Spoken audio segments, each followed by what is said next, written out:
Di bawah bentangan langit Nusantara tersimpan anugerah tak ternilai.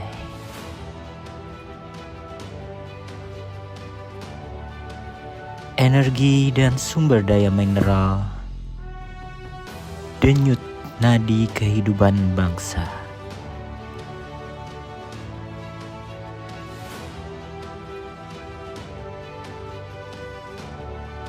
Mengelolanya adalah sebuah amanah besar.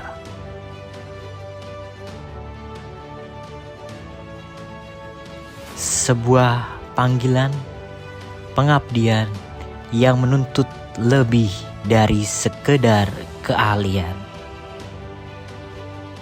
Di Kementerian Energi dan Sumber Daya Mineral, kami menjawab panggilan itu dengan satu pondasi kokoh, berakhlak. Nilai pertama, berorientasi pelayanan. Pengabdian kami dimulai dari berorientasi pelayanan. Ini bukan sekedar melayani, tapi memahami kebutuhan masyarakat. Pak, keren bisa saya bantu? Gimana sih? Ini saya bingung ngurus surat izin tambang. Tambang ini dokumennya banyak banget ya Mas ya? Oh, untuk izin tambang ya Pak? Ini untuk mineral yang khusus atau? Yang bukan Mas, yang umum aja. Oh, oke. Untuk alur IUP yang ini sebenarnya udah ada penyerahannya Pak melalui aplikasi yang ada di smartphone. Boleh dicek dulu aja Pak. Oh iya. Ini untuk aplikasinya ya. Oh iya. Oh ini ya Mas ya? Iya betul sekali. Nah, jadi kalau misalnya Bapak untuk pengecekannya bisa lihat di sini ya Pak. Karena kepuasan setiap pemangku kepentingan adalah tolak ukur keberhasilan kami. Nilai yang kedua, akuntabel. Tiap sumber daya yang kami kelola adalah milik rakyat. Karena itu, akuntabilitas adalah harga mati. Izin bertanya Bapak Afid mengenai realisasi anggaran untuk proyek pengeboran eksplorasi di wilayah kerja Berau.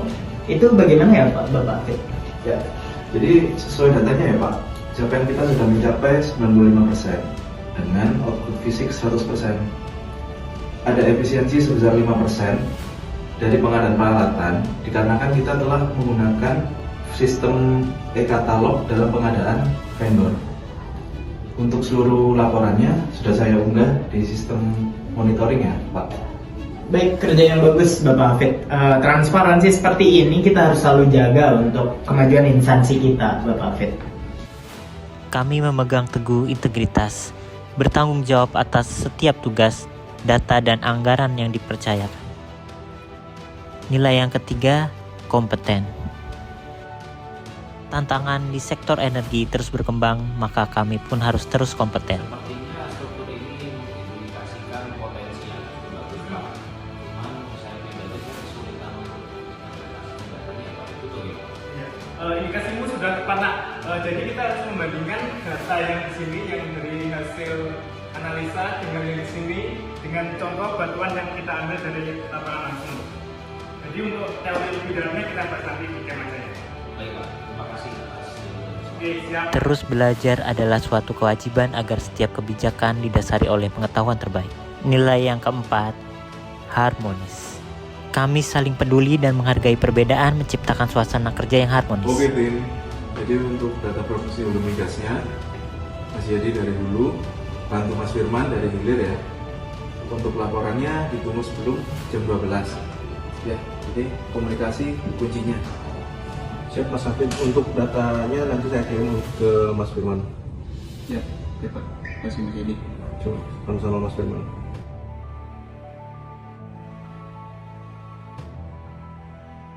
Nilai yang kelima, loyal. Di atas segalanya, kami loyal. Loyal kepada bangsa dan negara.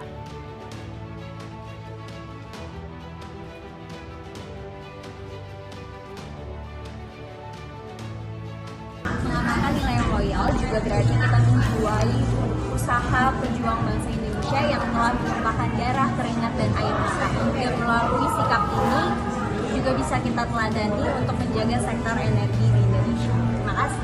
Dengan nilai loyal, kita menjiwai semangat perjuangan dan mewujudkannya dalam pengabdian menjaga ketahanan energi di Indonesia. Nilai yang keenam, adaptif.